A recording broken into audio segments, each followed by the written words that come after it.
I moved into my apartment in late 2021, a small, quiet building tucked behind a grocery store. It was the kind of place where nothing ever happened, no parties, no yelling, no drama. Just people living their lives and staying out of each other's way. Except for my neighbor across the hall. His name, according to the mailbox, was Mr. Calder. I never saw him during the day. Not once. No groceries. No visitors. No coming or going. But every single night, without fail, his door would open. At exactly 2:11 a.m. The first night I heard it, I checked my phone. The second night, I checked again.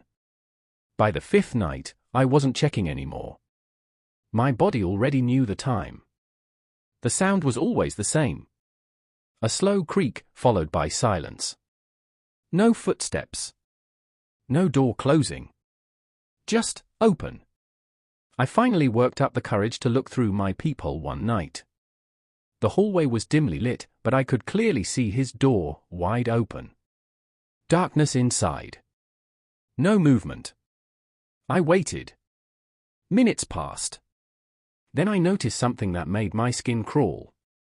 He was standing just inside his apartment, barely visible in the shadows. Facing my door. Not moving. Not blinking. Just standing there. I backed away from the door and didn't sleep that night. This went on for weeks. Always 2:11 a.m. Always the same. Always watching. One morning, I asked the building manager about him. Her smile vanished. "There's no one living in that unit," she said. I laughed nervously. She didn't. She told me the previous tenant, an elderly man, had died alone in the apartment. They didn't discover the body for nearly 3 weeks. I moved out 2 days later. As I was carrying my last box down the hallway, I heard a door creak open behind me. I didn't turn around. But I felt him watching me leave. When I bought my first house, I thought the hardest part would be the mortgage. I was wrong. It was my neighbor. His name was Tom. Middle-aged. Friendly. Too friendly. He waved every time I stepped outside. Asked questions. Too many questions. Where do you work? What time do you usually get home? Live alone. I started keeping my answers short. Then the note started appearing. The first one was taped to my front door. "You left your lights on last night." I assumed he was being helpful. The second note appeared a week later. "You didn't come home until 11:43. That one bothered me. The third note was inside my mailbox. "Your bedroom window stays open too long." I confronted him. He smiled. "I just worry about you," he said. That night, I locked every door. At 3 a.m., my phone buzzed.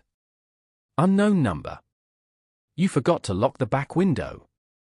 I checked. It was unlocked. The next morning, I found footprints outside my bedroom window.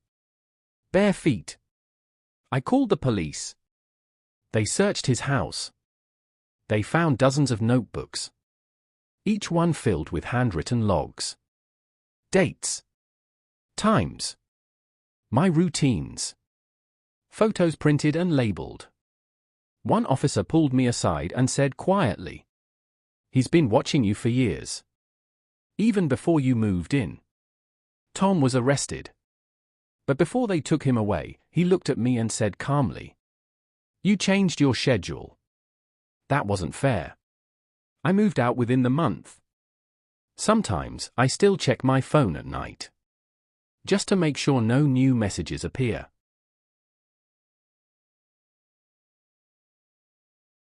My neighbor, Claire, was perfect. Too perfect. She smiled constantly. Baked cookies. Checked in on everyone. Everyone loved her. Except me. Because I noticed something off. She never had guests. Never received mail. And her trash was always heavy. One night, I heard crying through the wall. Soft. Desperate. I knocked. She opened the door immediately, smiling.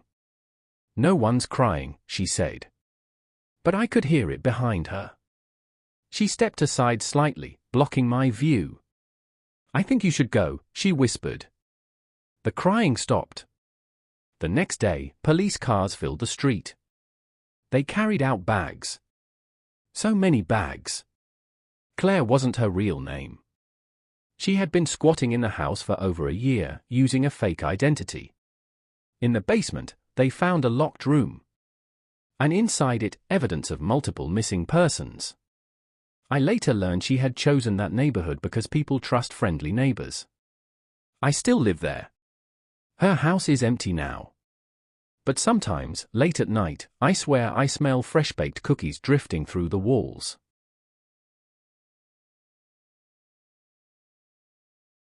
I moved into my apartment complex in late 2021. It was one of those older buildings where everything echoed, footsteps in the hallway, doors closing, even voices traveling through thin walls. I liked it because it was cheap and quiet. At least, it was quiet during the day. My neighbor across the hall moved in about 2 weeks after me. I never saw him move furniture in. Never heard a truck. One night, his door was just suddenly occupied. New lock. New doormat. No name on it. The first thing I noticed was his schedule. He only came home after midnight. Every night, sometime between 12:30 and 2 a.m., I'd hear slow footsteps climbing the stairs, stopping right in front of his door. Then the sound of keys, lots of keys. Too many keys. Metal clinking slowly, like he was choosing carefully which one to use. Then the door would open. He never turned on lights. And he never left during the day. At first, I thought he worked nights. But even on weekends, holidays, same pattern. Always after midnight. Always silent. I saw him for the first time one night when I was taking trash out. The hallway light flickered on, and he was standing there at the end of the hall, facing his door. Tall. Thin. Wearing a dark jacket even though it was summer. He didn't react to me at all. Didn't turn. Didn't acknowledge my presence. He just unlocked his door, stepped inside, and closed it behind him. That's when I realized something unsettling. He hadn't been carrying anything. No bag. No phone. No wallet. Just keys. Things got worse after that. I started hearing movement from his apartment late at night. Not walking, dragging. Slow scraping sounds across the floor, like something heavy being pulled from room to room. Sometimes it would stop right against the wall we shared. And then, tapping. 3 slow taps. Pause. 3 more. Always at exactly 3:17 a.m. One night, curiosity got the better of me. I pressed my ear against the wall. I heard breathing. Not his. Multiple breaths. I pulled away immediately. The next morning, I noticed something strange outside my door. A folded piece of paper. No writing. Just a rough pencil outline of my apartment layout, every room accurate. Even the closet. That night, I stayed awake with my lights on. At 3:17 a.m., the tapping came again, but this time, it wasn't on the wall. It was on my door. Slow. Careful. Deliberate. 3 taps. Pause. 3 taps. I didn't answer. Then a voice whispered from the other side. I finally know how many people live in here. I called the police. They searched his apartment. It was completely empty. No furniture. No bed. No clothes. Just scratch marks on the floor, and dozens of photographs taped inside the closet. Photos of my apartment. Photos of me sleeping. Photos taken from inside my home. They never found him. But every once in a while, after midnight, I still hear keys in the hallway. I bought my house in early 2020, right before lockdown started. It was a quiet neighborhood, mostly older couples and families. The kind of place where nothing happens. My backyard backed up to another house separated by a wooden fence. I never saw the neighbor who lived there. Not once. But I knew someone was there. Because every time I stepped into my backyard, I felt watched. At first, it was just a feeling. Then I noticed the fence. A single plank had been loosened, just enough to create a thin gap. I brushed it off. Until one night, while taking my dog out, I saw an eye looking through it. I froze. The eye didn't blink. Didn't move. Just stared. I pulled my dog inside and locked the door. The next morning, the plank was fixed. Perfectly aligned. Like it had never been touched.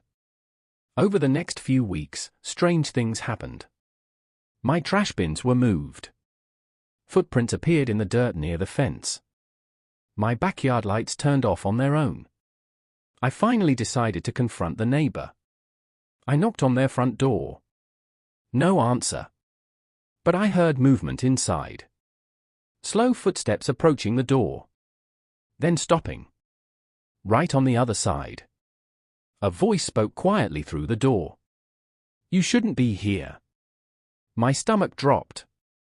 "I just wanted to introduce myself," I said. Silence. Then the footsteps walked away. I called the city to check the property records. The house was supposed to be vacant. Condemned after a fire 5 years earlier. That night, I installed a motion camera facing my backyard. At 2:48 a.m., it triggered. The footage showed a man standing inches from the camera. Motionless. Staring directly into the lens. His face was pale, eyes sunken, mouth slightly open like he was breathing through it. He stood there for nearly 6 minutes. Then he slowly turned his head toward my bedroom window. And smiled. I moved out the next week. The new owners called me 2 months later. They asked if I knew anything about the crawl space beneath the fence, because they found a chair buried there, facing my old house.